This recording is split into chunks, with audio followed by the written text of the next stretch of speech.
This map of the Ultima Segmentum, the vast easternmost region of the galaxy, traces the early life of a warrior born on the humble agricultural world of Tarentus. As the lines branch outward, they track Demetrian Titus's rapid ascension through the ranks of the Ultramarines. He was recruited for a singular biological anomaly, a complete absence of fear, which allowed him to excel across multiple war zones without hesitation. His combat instincts were forged on worlds like Beta Arcturus. There, his mentor, Captain Trajan, was ambushed and killed by the Eldari, an ancient alien race. Titus immediately led a counterattack, carving through the alien vanguard to recover his mentor's body. That decisive victory earned him the prestigious rank of Captain of the Second Company. The Imperium demands strict obedience from its soldiers, but Titus relied on his battlefield instincts. He studied his enemies in close-quarters combat, rather than waiting for tactical reports. Decades later, Titus deployed to the Forge world Graia to repel an invasion by millions of Ork barbarians. But the Orks were merely a cover for a deeper threat, a chaos sorcerer named Nemeroth, attempting to ascend to demonic power. Titus tackled the sorcerer off an orbital spire, killing him mid-transformation. During the plunge, Titus was bathed directly in raw warp energy, the corrupting magical dimension that fuels the forces of chaos. This data-driven chart illustrates the standard biological response to raw warp energy. It shows a 100% mutation and mortality rate. Standard human matter is either instantly vaporized or twisted into monstrous forms. But look at the physiological data for Titus. The mutation rate drops to a flatline 0. His body anomalously repelled the energy without suffering a single mark of physical or spiritual corruption. Within the paranoid bureaucracy of the Imperium, this unexplained immunity serves as an indictment. To the Inquisition, a warrior who cannot be corrupted is simply a heretic whose price has not yet been discovered. One of Titus's own subordinates, a young Marine named Leandros, watched him survive the warp exposure. Leandros was a strict adherent to the Codex Astartes, the comprehensive rulebook governing space marine operations, and he interpreted his captain's survival as undeniable proof of corruption. Instead of taking his concerns to chapter leadership, Leandros bypassed the chain of command entirely. He reported his captain directly to the Inquisition, the Imperium's secretive and deeply feared internal police force. When the Inquisitor arrived, Titus did not resist. He surrendered voluntarily, knowing that fighting the arrest would cast suspicion over the entire Ultramarines chapter. For the next century, Titus was strapped into mechanical interrogation chairs like this one. Inquisitor Thrax subjected him to relentless physical scourging and psychological mind trawls, trying to break a spirit that refused to crack.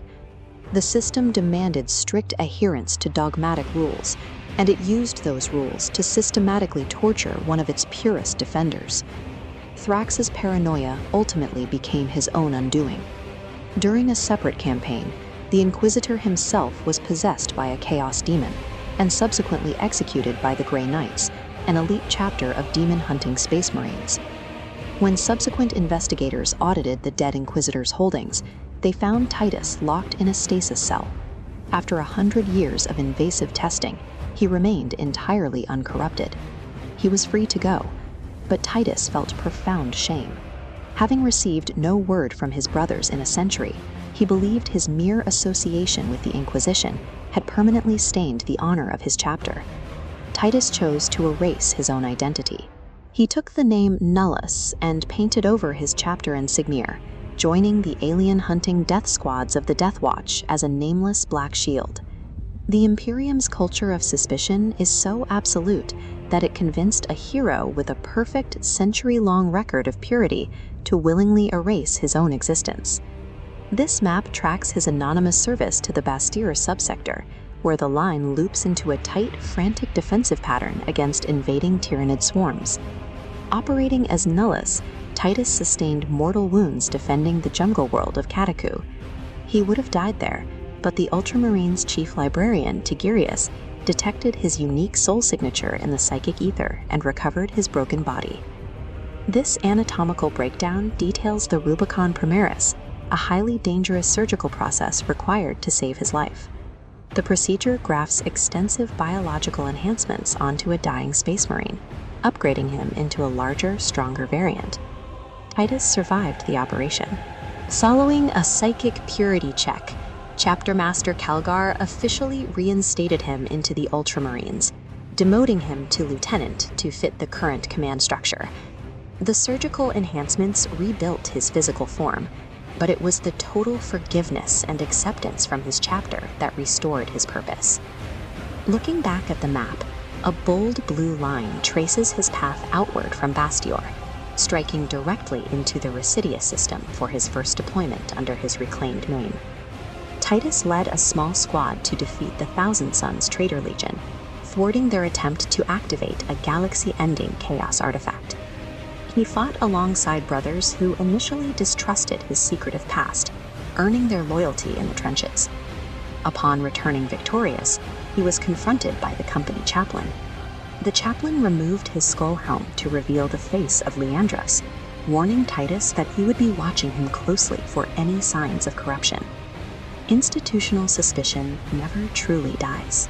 Yet Titus's actions spoke louder than the chaplain's doubts. He was ultimately promoted back to captain of the Second Company and elevated to the prestigious title of Warden of Ultramar. 2 centuries of torture and exile have failed to separate Titus from his duty. In a galaxy ruled by rigid dogma, his survival suggests that a mind that refuses to break is more resilient than the rulebooks designed to control it.